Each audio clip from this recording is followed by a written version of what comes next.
I think just for viewers that are coming up in poker, just trying to think about your lines on how you would play some of your weakest holdings, and then take those lines with, some of your strength, some of your nutted hands, can get you paid. Hey guys, it's JC with Drop the Book. I'm sure you're already betting this NFL season with DraftKings, FanDuel, or your local bookie.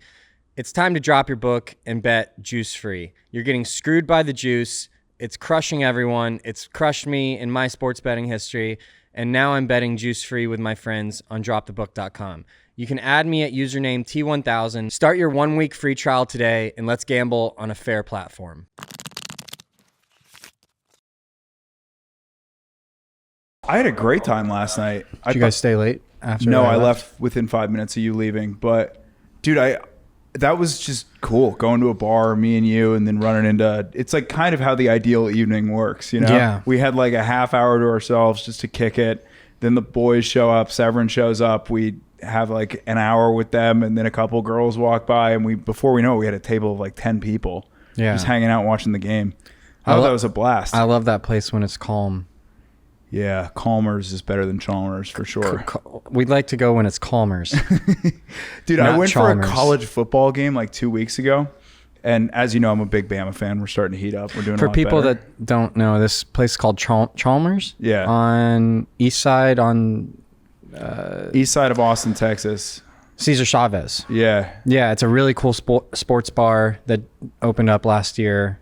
Huge outdoor area, tons of TVs. So a bit of like Austin lore for those of you that are not from here. Basically, over the course of the last 4 years, the east side of Austin has gone from being like this, quaint little hippie side of town where like if you play music or you're in a band or you're kind of artsy, that's where you hang out, or you're in a biker gang. Yeah. And it went from that to all of a sudden like Rainy Street kind of shut down, and then East Austin became the new most popular place in the world to go out. Now there's a lot of options. Yeah. A lot of options. But when I was living at the Corazon, I always said like, dude, the thing that we're missing on the east side is a sports bar.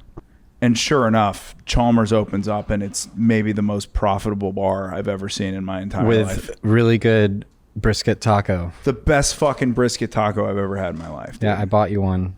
You did buy me one. And you said it was amazing. I wasn't even hungry, and then I had one, and I'm like, I need another one of those right now. There it is. So it's kind of brilliant because they took a gas station and converted it into a sports bar. So it's really sweet.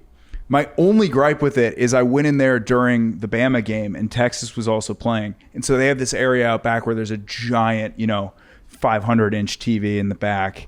And then they have all these little camping sections where there's little camping chairs with a fire and little TVs on the side. And you have the big TV playing the Texas game. There's no need to have it on all the little TVs too. Every single TV had the Texas game. Yeah. One little TV inside had the Bama game. Yeah, you're in Austin. And so I went inside and just stood in the middle of this bar and watched the Bama game, and it sucked. It was terrible. But if you go there for like a Sunday night game, every time we've ever gone there on middle of the week, we've had a blast. Yeah, it's a fun spot. I like it a lot. So, dude, I pulled a JC Templeton this morning, and I went and worked out before I came in. Nice. I feel fucking great. Yeah, I just got back from the gym too. I feel unbelievable. I had a rough workout. Yeah? I didn't feel so hot. I did not feel strong. I was trying not to throw up. Really? Yeah, I don't know. I should have felt fine. I haven't drank in 40 some days, and just a rough one. But some days they get you. I got a new ghostwrite. This is the John Cena. You can't see me, or some. What is it? You can't see me. It's like, you like it?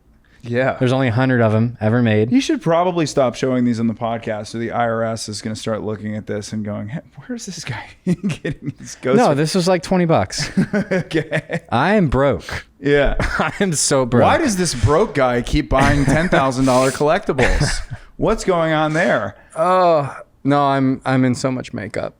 Oh my God. Yeah, my backers are just irate. Yeah.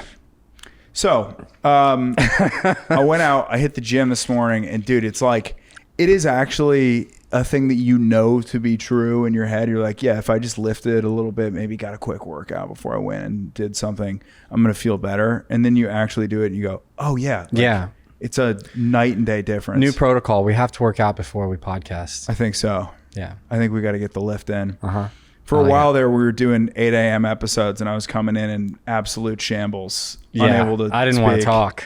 No, it sucked. I just wanted a coffee and read a book or something. You'd come in, we're both in miserable moods. We're like, hey, fuck you. Let's get through this. Let's power it through the pod.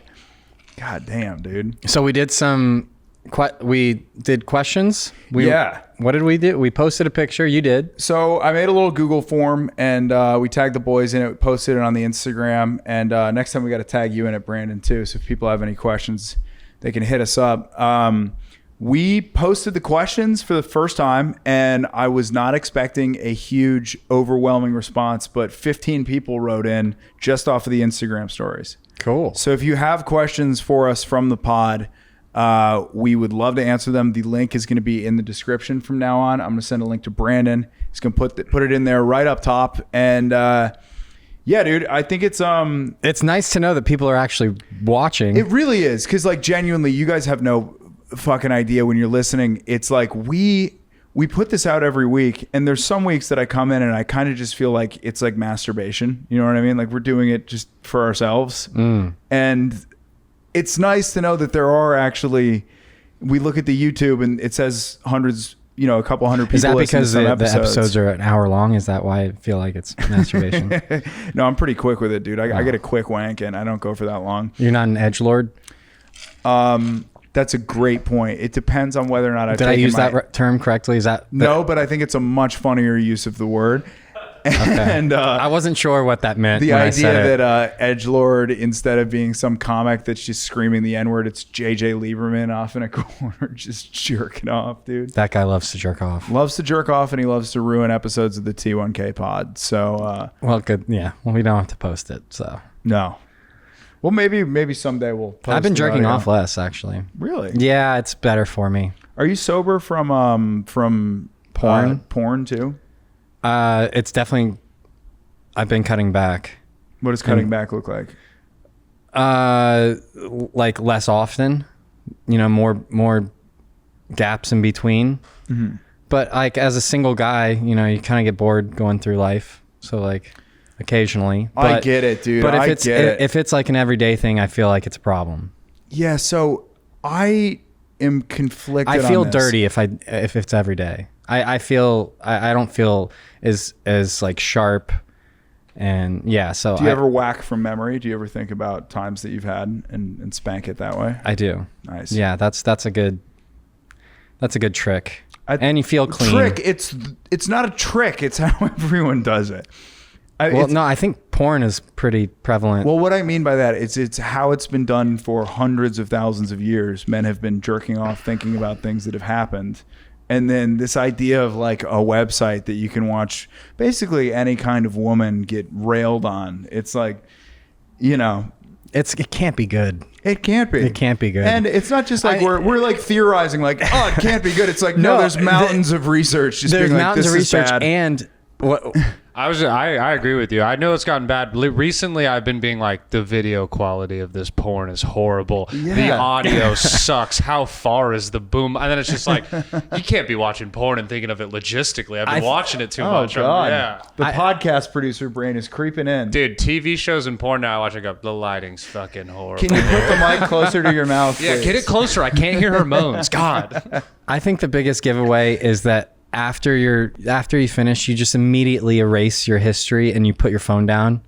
What do you're erasing your history? Well, every time. Yeah, I'm private browser still, right? I just erase the, like, I want to burn my phone. That's fucking Neanderthal. That's extra work. behavior. We're same page. I want to hide it, but just do private browser. And I want to hide it from myself. I don't want to ever see that I looked it up. You won't ever. So it's Command-Shift-N on Google is a private window. I don't are you doing this on a computer? Yeah. Brandon's got it down. I mean, the fact that this isn't logged into your muscle memory. No, at this I don't point do is that. fucking It's mind-blowing even to me. easier on the iPhone. But as soon as it's over, How does he not know what private browsing is? You're one of the smartest people I know. This is insane. I knew that that's an option. I've clicked like the plus thing and it's come up a private thing. I don't use He's it. a grinder, bro. He likes the extra steps. Oh my God. By the way, I like that we're all like erasing our search histories if we're worried our mom's going to go on the computer still. Yeah, I don't know. There is like a fear that I have. My laptop, I'm the only one using it. It doesn't matter if anyone else looks at it, but I'm still like, well, just in case at some point my mom visits and has to use my computer, I should probably wipe the history. I have the argument that if you do this, half of the time my search history is on the fucking podcast, so I need that bitch clear. All right? Yeah. That's a good point, Brandon. Good thing we're not like 35 years old. You know, Well, you're like 35 years old. Me and I'm Brandon are 28, young dude. men. I'm 23. Me and Brandon are hot young bucks, Hot and you're young old as studs. fucking gross, dude. It's disgusting to me. Are we gonna get back to the questions? Was that the first question? How many times we jerk off a day? Yeah, I mean, well, we were trying to answer the pod for whatever reason. JC's like, you guys want to hear about what I jerk off to? You fucking sicko. I actually haven't jerked off in a few days, and I'm feeling quite nice. Congratulations, Thank the you. tea's boosting naturally. Yes. Ladies and gentlemen, this is a huge moment for the pod because not only did we learn that people are actually listening to us, we have learned that we have fans in other countries. We which is definitely sick. didn't write these ourselves and make up these people. You're saying it like we did it. I Don't know. put that out. Like that's what we would. You're making it seem like we made this up. I'm quite good at bluffing. 1 week. Lie to me. Yeah, that's your first lesson here, guys. He was fucking bluffing. Well, you just dumb say bitches. something that sounds really true. All right. Well, we keep trying to get the questions from the pod out, and you're making me want to do. Reminder, Brandon, make a note of this. At some point on the pod, we will be playing Two Truths and a Lie with JC. I would like to do that. All right. I think you'd be really good at it, and I think you would call me immediately. Okay. So, hey, it's me. He said he's going to have a tough time pronouncing this name. It's Ognen. I'm going to say Ungen. Ungen? Ogden. Ogden. Ogden. How about we call him OG? It's Brandon, in the I'm name. impressed that you could remember how it was spelled just between the tabs because I would have forgot. That melted my brain. That was a pure guess. It's a male given name of South Slavic origin. It means fiery or burning. Oh. How does it pronounced? I'm trying. Yeah, can we get a Let me find the pronunciation? Language of origin, please. Can you use it in a sentence?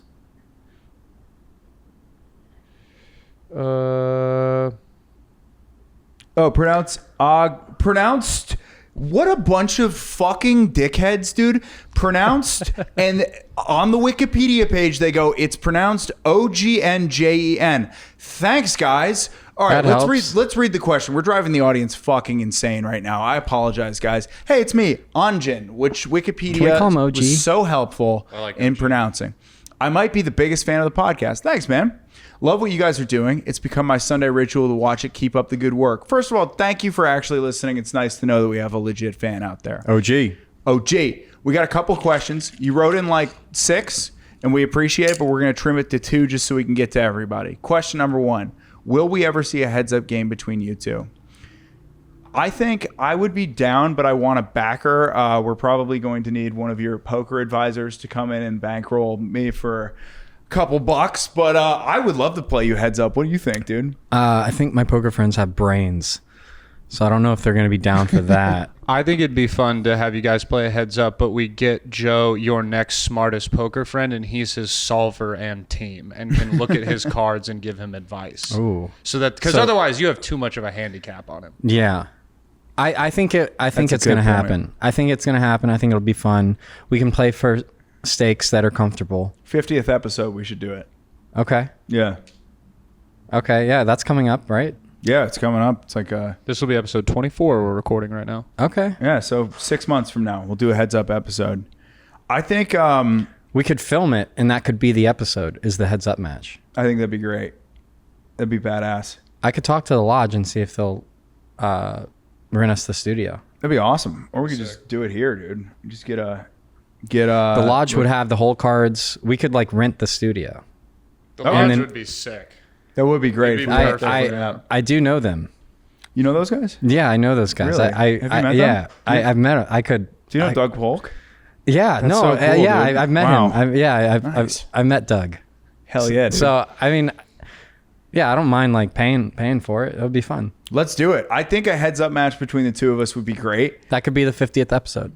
They lease the studio out for things like this. And they'll film it and they'll do the whole cards and we can have a real stream. I would love to do a heads up match with you because I think that my prediction for the match is that I think I've learned enough to not play competently, but play to a level where I could make it challenging at spots, and I might get lucky and pull out some cash. Okay. I might get lucky, win a couple bucks. We can have Brandon in the studio. We could answer some questions during the match. It'd be fun. Oh, write-in questions while we do it? Yeah, we can do writing questions. I could kind of feed stuff over like an announcer to people if they need it. Answer stuff for you guys. I think it'd be fun. That'd be dope. That'd be great. That's a plan. All right. Hey, great idea. We're going to do it 50th episode. Question 2 from Anjan. How do you sharpen your skills? How much do you study? Is there a point in your poker professional career where it could slow it down? Or do you think it's constant work on your playing and strategy? It depends on the environment you're in. So by that, I mean, are you playing with the same players all the time? Are you playing a cash game, a private cash game? Or are you playing high stakes tournaments where like the competition is really stiff and really competitive, where like if you're playing high stakes tournaments, all those guys are studying hours a day. And they're constantly working on their games and becoming more and more aligned with the solvers. And then, yeah, I think the path that I chose with private cash games, it's way more about just building relationships with the people you're playing with, and the game quality. The goal is to get into better and better games, and the game quality keep rising. So, I think about my sessions all the time, and I think about the hands I play. How I got better in the past or throughout my career is the majority is being close with someone that I highly respect and respect their opinion and their game, and just talking hand histories with them all day long.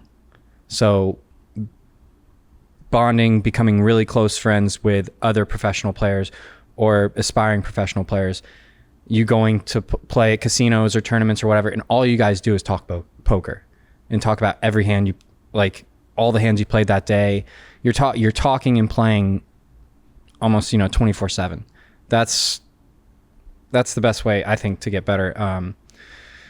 And then there's studying, but I don't think there's much of a better way than to befriend like an elite player and talk strategy with them day and night. When you bust out of a tournament or you play a big cash hand, you're immediately texting your buddy and you're talking about your image at the table. You're talking about your opponent. You're talking about every bet sizing, every detail of the hand. What would you do? What could you have done differently?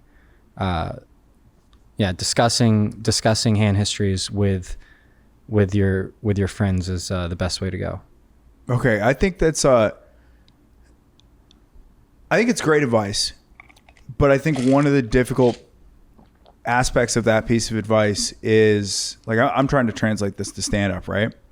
And one of the difficult things about being a comic in Austin, for me at my level, is I don't do a lot of shows with people that I look up to. I do shows with a lot of people that I respect. I respect Brandon, I respect Sam Hunter. I respect all the people that I do shows with, and a lot of people are at my level, but there's not a lot of people that we get to do shows with on a regular basis that I can look at and go like, all right, this guy's a mile ahead of me. I'm not doing shows with Louis. I'm not doing shows with Burr. I'm not doing shows with Shane. I'm not in at the mothership. And because of that, I don't really perform with the greats, and I don't have great relationships with a lot of huge comics. And it can't be a one-way street. The relationship needs to be somewhat balanced. And so that's difficult to find someone that's way ahead of you that's willing to just give you advice and advice and advice and over and over and over, where like, okay, what are you providing back to them? So at some point, I would imagine that like there's a huge reward that the guys that work with you get because they've gotten to watch you get better. And I would imagine if you're not an elite poker player, if you're not someone that's like on the rise like that, it would be difficult to get a relationship with this. So 2 follow-up questions on this one. Question 1, like, how do you mentor a match? How do you find these people? How do you build a relationship with them? And then question 2, if you are in a position where you're brand new, you're not going to have access to a pro. This is the closest to access to a pro you're going to have, is doing write-in questions in the T1K pod. What do you do instead? Yeah, so I remember when I met Matty, he's been on the pod. He was miles ahead of me, and I wanted to pick his brain about poker, but instinctively and genuinely, we just got along, and we built a friendship first. I didn't just try to get information out of him or get his advice on how I should be playing hands or how I should be going about my poker career. Building genuine friendships is the first priority. And then find the people you're going to talk to mostly about hands are going to be people that are on a similar level, just like in comedy. Are going to be people that are grinding the stakes you're playing, the amount you're playing, and those are going to be the people you break down most of the hands with.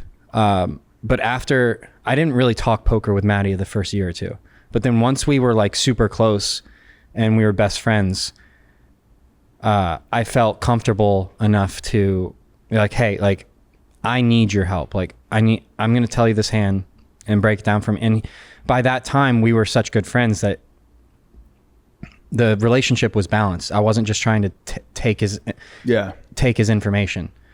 It was, and I would imagine we had a real like, friendship. It's got to be kind of cool at the lodge and stuff, and all these big card rooms where you can probably get in the room with a lot of people that are at a higher level than you. And just a lot of it is too, like with stand up, man.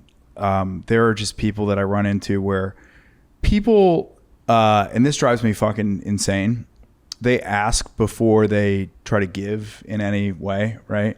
Like, people will bombard me asking me for spots when they see me in person. There's people that I run into, and I dread running into them. Brandon, I'm sure you're in the same boat, where I hate running into them because the very first thing out of their mouth is, hey, can I get on Hidalgo? Yeah. Hey, can I get on Don't Tell? I got hit with one of those, and no less than 30 minutes prior we had a full DM convo where I'd given the guy a spot. And then he's like, bro, I hit you up. I'd love to do your show. I was like, dog, I gave you a date and you thanked me for it like 45 minutes ago.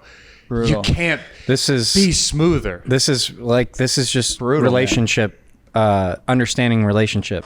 So these people would have so much more success with you if they came up to you and said, hey, Joe, how's your day going? And just became your friend. 100%. And just be your friend. Somebody hit me with that when I was standing outside of Bulls, and I'm sitting on the fucking ground because I'm just like exhausted, and I'm waiting to go up, and somebody comes up to me, and the first thing out of her mouth, I'm not exaggerating, is, hey, do you book shows?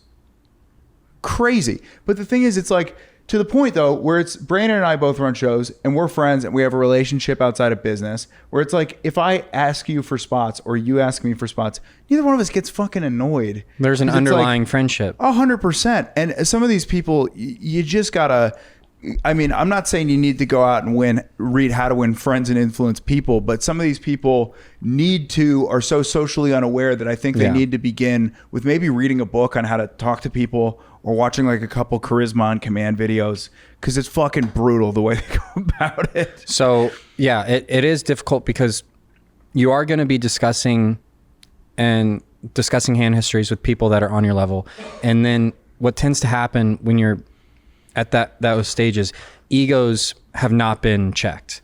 And so, and this happened when I was younger too, is you're talking a hand out with someone that you don't truly like respect their game, and you guys are both trying to improve, and they give you an advice, and you can take it as like a criticism, and you're like, no, you're wrong, I played it right. And then it becomes like this like ego battle of like of who's right and who's wrong. And it is hard to get better when those are the dynamics. You need to have a lot of like grace and respect, and it does help if someone has like the higher ground where you have a little more respect for their game than your own. Yeah. And what they say to you, you kind of just, you take, and you're like, you're right, I'm wrong. I need to just listen and improve, instead of like talking to someone. Yeah, you need to find someone that you respect. But it is tough. Well, there's definitely like and I see this in myself sometimes too, where you're having a conversation with someone and you kind of just want to talk, right? And you kind of like want to, I think like one of the worst things that you can do when you're having a conversation with someone that is like at a level above you, or you're talking to a famous person, where it's almost like a resume reading, where you're trying to let them know like, hey, I am legit. Hey, I do have experience. Hey, I am actually good at this. So you try to not necessarily brag, but like let them know that you're doing things at a certain level. And it's like, nah, man, that is the most like, if you start talking about your upcoming dates to fucking, you should just be Louis a sponge. CK, be a sponge. Just be sponge a it up. sponge. Don't. Yeah. If someone's giving you their time that has like some success in a field that you're interested in, just be a sponge and thank them for, you know, responding or answering or giving advice or helping. Because I mean, if you interject and be like, well, I know, but like this, I'm not gonna. Have you had to deal with that? Where oh you're yeah, yeah, you go, okay, yeah, cool, but dude. this, but I know. Okay, well, I'm not gonna talk. It's a great anymore. point. Yeah, I you know. tell It's me. the worst You tell thing you me. can put in. Then you tell me. Why are you asking me? Mm-hmm. They're asking you because they want to show you that they're smart and they already know what they're doing, rather than get advice. They want to try to get your respect somehow. And the way that they're doing it is the quickest way to erode respect. Yeah. By the way, I like those glasses. I just got them in. Thank you. Fire, dude. Thanks, man. Real sick. All right, well, Anjan, hey, great questions, man. I Did know we you had get a them couple. all? Well, he wrote in 4. I want to try to get to more people, but we'll get to the rest of them. Dude, I thought those were killer. So thank you for writing in, man. Cool. And we'll try to keep checking in with you. All right, so the next one. This one is from Tim from Belgium. Again, really cool that we have internet. Brandon, Tim from Belgium is the one above that, right? No, one below. This is Tim. So. Okay, well, we'll do, Tim from Belgium, we'll do you next. I like this question a lot because I've been thinking about it since I saw it. When you're facing a string of losses, how do you refocus and avoid letting emotions dictate your play?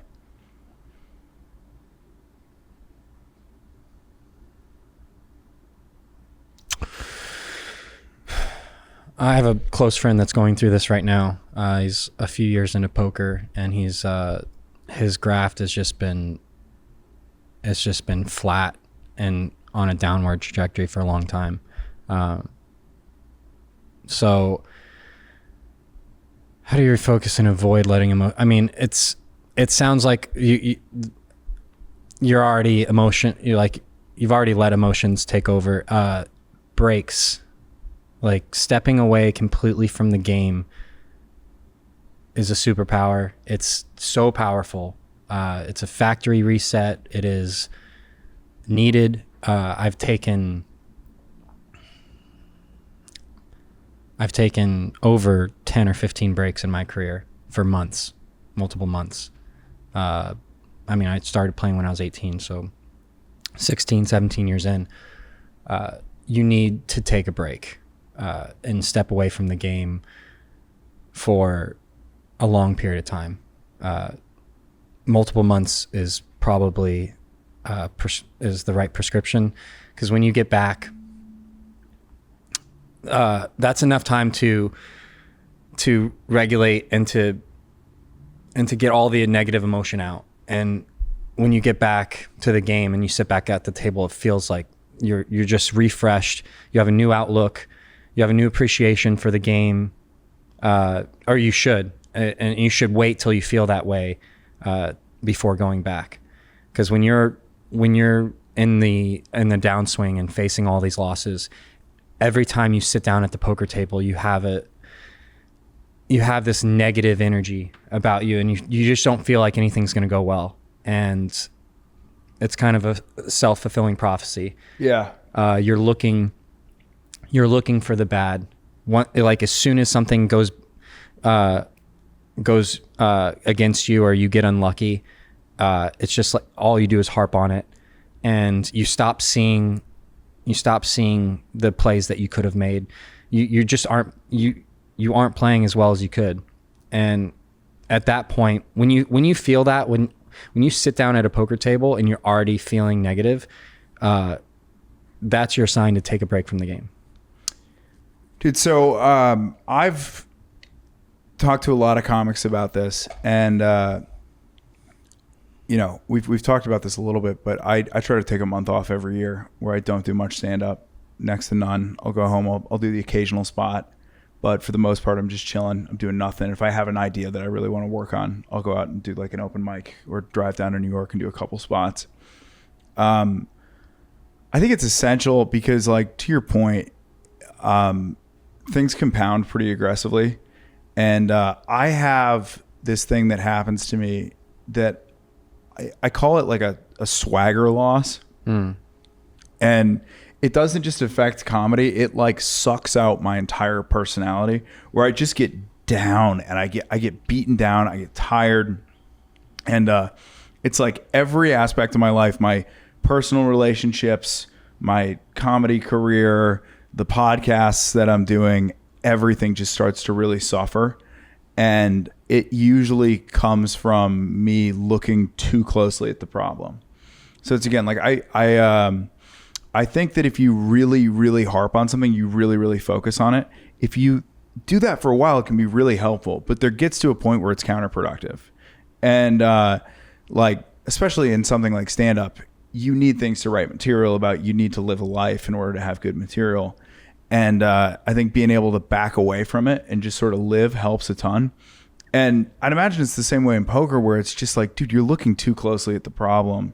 You got to just take a little time away to let what you've learned sink in and like become you, rather than always constantly having to adapt. And you need to have an identity outside of poker, because if all you're doing is playing and all you're doing is losing, then you just feel like a complete failure and loser. Yeah. And so stepping away, realizing, oh, I'm a person outside of this game, where, these results don't define me, because they are defining you when you're in the middle of it, and you just feel like a failure and nothing, like you're going home in a bad mood. It's a battle. If you're finding yourself psyching yourself up and you're on a losing streak, and you get in a positive state of mind before the game, and then you sit down and you're like, okay, I'm in a good mood, but then like one bad beat happens and you feel your fuse is just so short, and immediately like you're on tilt basically.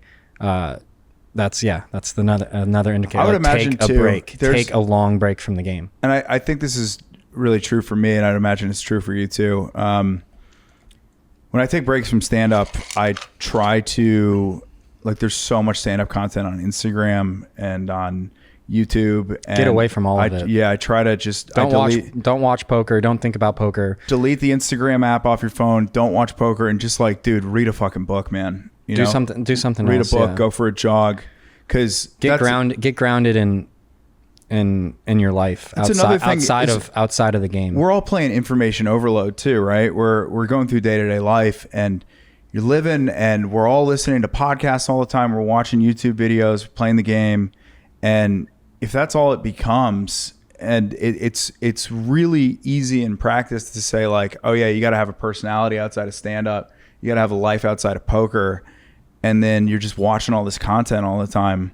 It's easy to just say that and then try to do that, but it's like, nah, dude, you got to have something else. Get another hobby. Instead of watching videos about poker, sometimes maybe, I don't know, go for a bike ride. Yeah. Brandon, do you feel like it's especially in Austin, where there's such a huge culture around stand-up, do you feel like it's kind of hard sometimes to remind yourself to like have a life outside of stand-up? Yeah, I mean, definitely. Especially, we're like at a fortunate place where we have a bunch of spots, but I'm sure this JC, you can relate, of just that feeling of like it's going to go away at any second. I think that's what makes taking the breaks hard. Like, yeah, it would be nice to take the time off, but you just stress. And then, yeah, it's all around you.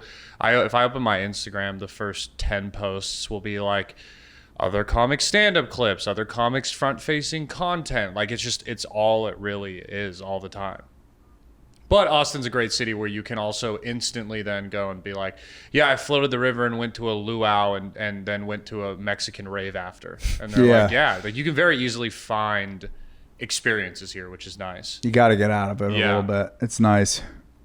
Sweet. Well, dude, I think that's a great question. I would add one more follow-up question that I have for you, JC, because I think like facing a string of losses at this point in your career, I would imagine is very different than early on. And I heard this thing where they were it actually specifically related to like people talking about work-life balance and billionaires talking about work-life balance, and like, yeah, that's a great piece of advice for where you're at right now, but that's not kind of how you got there. Early on, like first 5 years playing poker, you're losing. What were some things that you did early on in the game that actually worked for combating losses? Because for some of these guys, the answer might actually be, hey, like, you know, for you. I mean, the first 5 years, again, like I wasn't a prodigy in poker. No, but this is what I'm saying is like early on right now. I got a job. Yeah, right now. I went broke and got a job. So exactly. So for me right now, the answer. I had to step away. The answer is stepping away. Yeah. But early on in stand-up, the answer probably would not be to step away if I keep bombing. The answer for me early on, year one, would be actually counter to what I would do right now. So like 2 years into stand-up, I'm eating shit. I'm still working a full-time job. The answer would be, hey, quit drinking so much so you can wake up early on the weekends. Fucking start writing early on Saturday morning. Start writing early on Sunday morning. An hour a day on those days. 15 to 20 minutes during the week when you can squeeze it in, and get up as much as possible. So it'd be completely the opposite of what I would do right now. I would maintain the writing. I wouldn't stop. But now it would be back away from the content, take a little time off. What would you do like first 5 years? With poker. Yeah. You're bombing. You're having bad sessions. What are we up to? Welcome back, Ada. Hi, baby.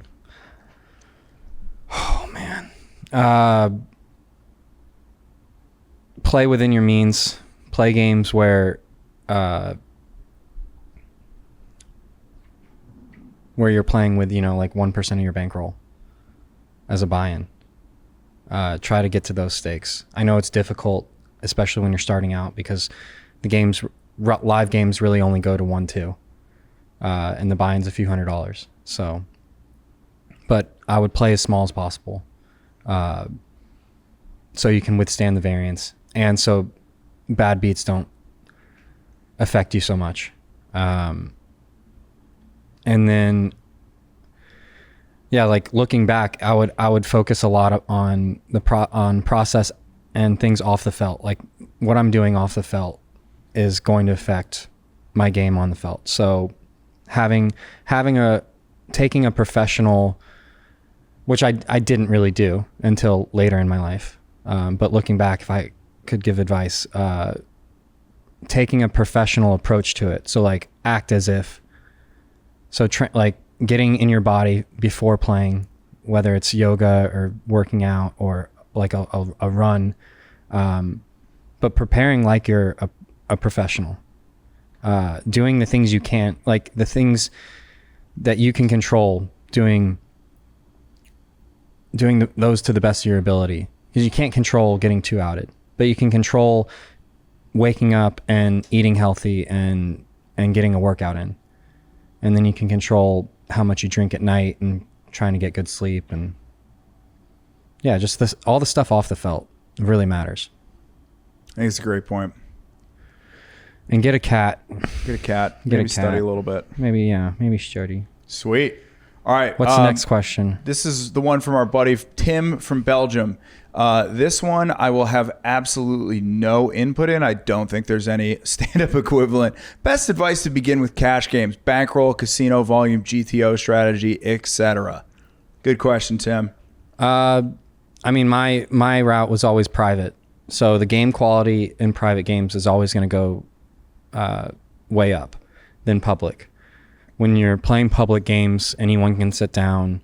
So a lot of times it's just going to be people that are attempting to play for a living, people that are studying, better players. But private games, you have to get an invite. So working on relationships, if you can work on how you lose, if you're graceful and you're enjoyable to play with, you're going to have a much better chance of getting into private games where the game quality is much better. So your win rate goes up when the game gets easier, and games tend to get easier in private settings. So I would work on getting into private settings to begin cash games. In terms of bankroll, earlier you recommended playing like 1% of your bankroll. Yeah, if there's a private game that's a bit of a stretch, how do you approach that? Well, so there's kind of like a scale. Like the easier the game is, or the better the game quality, the more you could gamble with your bankroll. Mm-hmm. So the more profitable it becomes to take bigger gambles with your bankroll. If you have a huge skill advantage, I would be willing to put more of your net worth or put more of your bankroll on the table. But that takes, some awareness and understanding where your skill level's at. Do you research opponents before you sit down at a table if you know who you're playing with? No. Like what? Like Google them? Yeah, exactly. No. Okay. No, I mean, I'm pretty much know most of the people I play against now. So it's just a matter of experience and time. It's like, yeah, you're going to get to know these guys over time. You're going to learn how they play. Do you ever, I don't necessarily mean just like Googling it, just being like, okay, I know that I'm going to be sitting down with this guy. But for example, like let's say, Airball is going to be on a stream. Do you watch some of his streams to kind of get a feel for what's going on? Yeah, sure. Yeah, you can. Well, this day and age, there's so many streams, and yeah, that's good study material. Is watching back streams, recent streams of how people are playing at that point in time, and their lines, and yeah, that's definitely a good strategy or a good study material. Is watching other streams. So we'll do one more and then we'll go to the video breakdown. So last question. This is from Caleb. What are some negative parts of playing poker for a living? So, yeah, there are definitely some. It's you're living life in a gray area. There's the schedule is mostly at night. So the majority of society works 9 to 5 and they get drinks or dinner, and they're in bed by 11 or home by 11 or 12. With poker, you sleep in late and you're staying up at all the hours of the morning. It's hard for relationships. It's brutal. Me and my ex fought a lot about the hours, about me not being present for, just normal schedule to things. I would go into work at 4 or 5 and play till 3, 4 in the morning. It's just it's really tough scheduling, and you have to be, when you're playing poker for a living, you have to be in a position to be extremely selfish. So if you have a family, if you have a significant other, they have to understand that the majority of your time is going to be spent playing the game, and you're just not going to be able to be present until financial success is reached. You're grinding. You're going to be playing 60, 70, 80 hour weeks. It takes a big toll on your relationships. So it's probably why a lot of poker players are single. I think you're absolutely speaking my language here. I think this might be the biggest crossover between poker and stand-up is this question right here. Yeah, I think the biggest negative for both of them, for sure, is, well, the two biggest. Number one would be the hours, and then the other one would be, if you're not successful, the money aspect's pretty brutal, and then the come up is pretty brutal as well. But yeah, man, it's very challenging. Like I started to see someone recently, and then that explanation of like, hey, you know, like I'm always busy. Yeah, your friend's birthday dinner that you want me to come to on Thursday at 8. I got a show. I'm never going to be able to make that. There's going to be weekends where I'm going to be on the road and I can't make it. That sucks. There's going to be a Friday night that you want to go to a party, but I'm running a Don't Tell or a Hidalgo. Like, if there's something super important in your life, I think it's on me as like the person that you're in a relationship with to be like, I'm going to make, if this is super important for you, I know the goal is to be selfish, but no matter what, I will make it. If it's your sister's wedding, I'll fucking drop it. But I remember this was one that I kind of disagreed with a friend of mine on. A friend of mine, good friend, is in a relationship with a woman. He is also opening on the road for a massive comedian. Massive. This comedian takes care of him, picks him up in the private jet, flies him out where he needs to go. His girlfriend's grandma dies.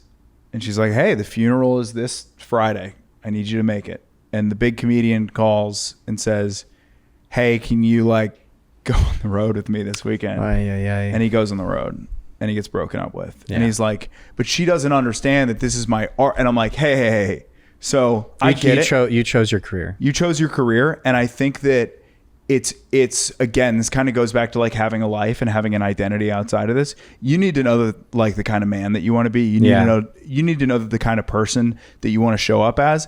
And so every year at the beginning of the year, I have a list of things that, whether it be a friend's wedding or like someone's 30th birthday, I don't care if Joe Rogan calls me and asks me to open. I am not going.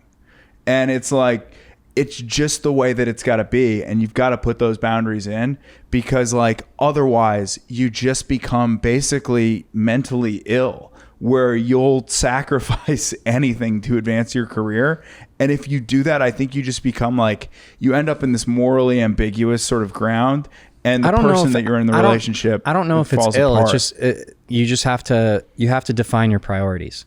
Yeah. And make sure that, so if your priorities are becoming a professional stand-up or your career, and that's higher than finding a wife or being married or having a successful long-term relationship, then you're making the right choice by not going to the funeral. But if you've written down your priorities and your priority is a long committed relationship and a wife, then you're fucking up. But then I feel like that's also kind of looking at it from a selfish angle. I feel like you have obligations to the people in your life, like the bare minimum that you need to check as a friend. And it's like, yeah, dude, you got to miss the tournament sometimes. You gotta go to your sister's graduation. Like, you got to go to your own wedding. You know what I mean? Like, yeah, I feel like you have to set because I'm in a relationship. Obviously, I'm getting married here soon. I feel like you have to get lucky and find a partner that's like willing to deal with the schedule. And then, you have to set like where it's like, I've done this where it's like, okay, we have a big date coming up. It's on Friday. I am free. But like if a Don't Tell or a giant comic or like a main course hits me up, then we have to reschedule. And then there's events where you're like, no, I'm just not available. And the story you told is a tough one, because I don't know what I would do either. That's tough. That's a different. Whereas it's like, I think we had this not too long ago. You were like, hey, can you do a Don't Tell? And it was like my anniversary. And I was just like, we're friends. Can I please do any other one? You're like, yeah. But you don't always get that luxury of a friend. And you got to do like, I have a spot tonight, but my girl wants to watch a movie. So we'll watch half of it and then I'll go to a spot and then we'll finish it after. But like, not everyone's going to be cool with that.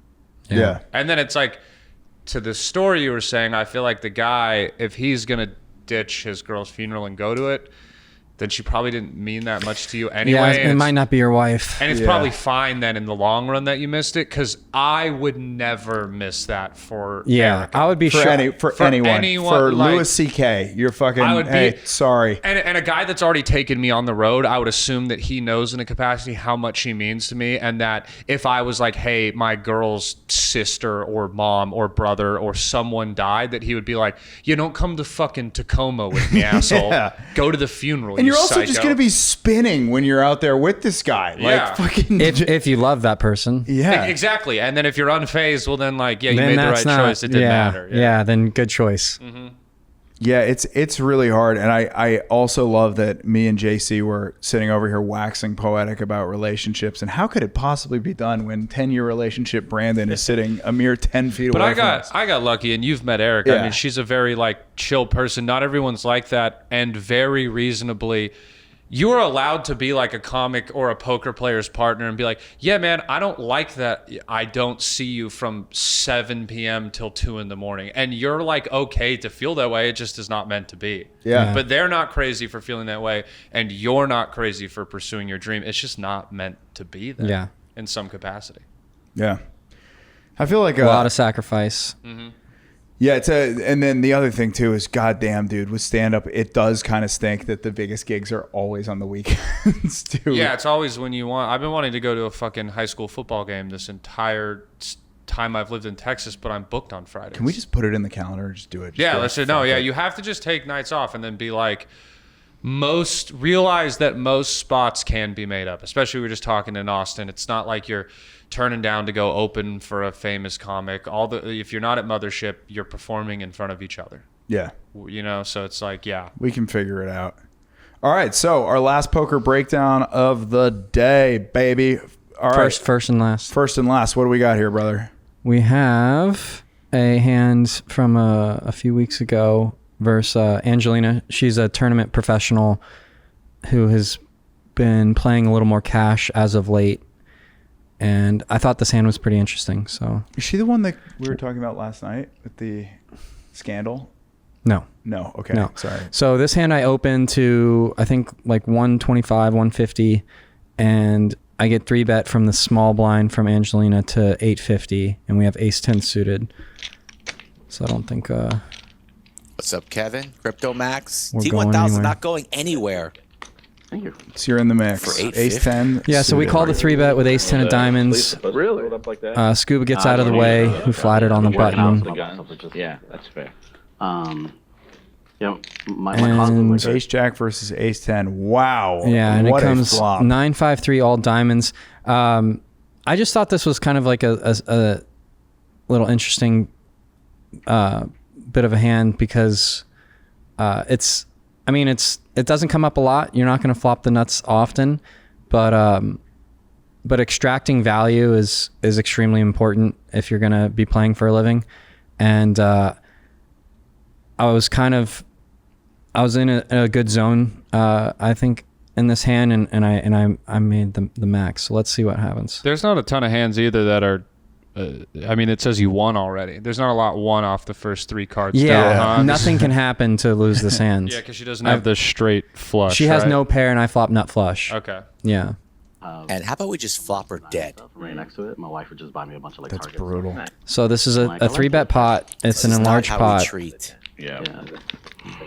If I the can't new buy that people anything on It stream. hits you with the can't buy it on check. Amazon. What are we Yeah, doing I here? got some flyers. I hate going to the store to buy. So I have a lot of respect for her game. She's Especially a for accomplished guys. player. She's a good Shirts, player. That's the only thing I get. Not slow playing anything. And a trait that Very professionals small have is to fight hard for big pots. So once there's been a 3-bet or 4-bet, like you need to play bigger pots more aggressive and fight for those bigger pots. So I think it's leads to me going with a small sizing here, knowing that she's going to fight for it. That way, Are you that's lead the better caught me here? off guard 'cause I- No, Can't fold we're for in position. So 350. she check calls 350 on the flop. That was crazy. Seeing you in a suit was crazy. Weird. Yeah. Wow. Usually somebody's So now Another the alarm diamond. bells are going off for sure. We'll see if Angelina wants to start turning her hand into a bluff and maybe represent a hand that exactly T1000 has. But she checks over her collected option. the bounty yet. There's a bunch of poker hands that people won that nobody seemed to give a shit about. I had one in the hand after the 35 truck. Yeah. But then Jim and So I think if I remember correctly, I attempt to play this hand in a line that would contain a lot of air. And so betting small on the flop and then checking turn is going to contain a lot of low quality holdings, like a small pair, one pair hands, some bluffs.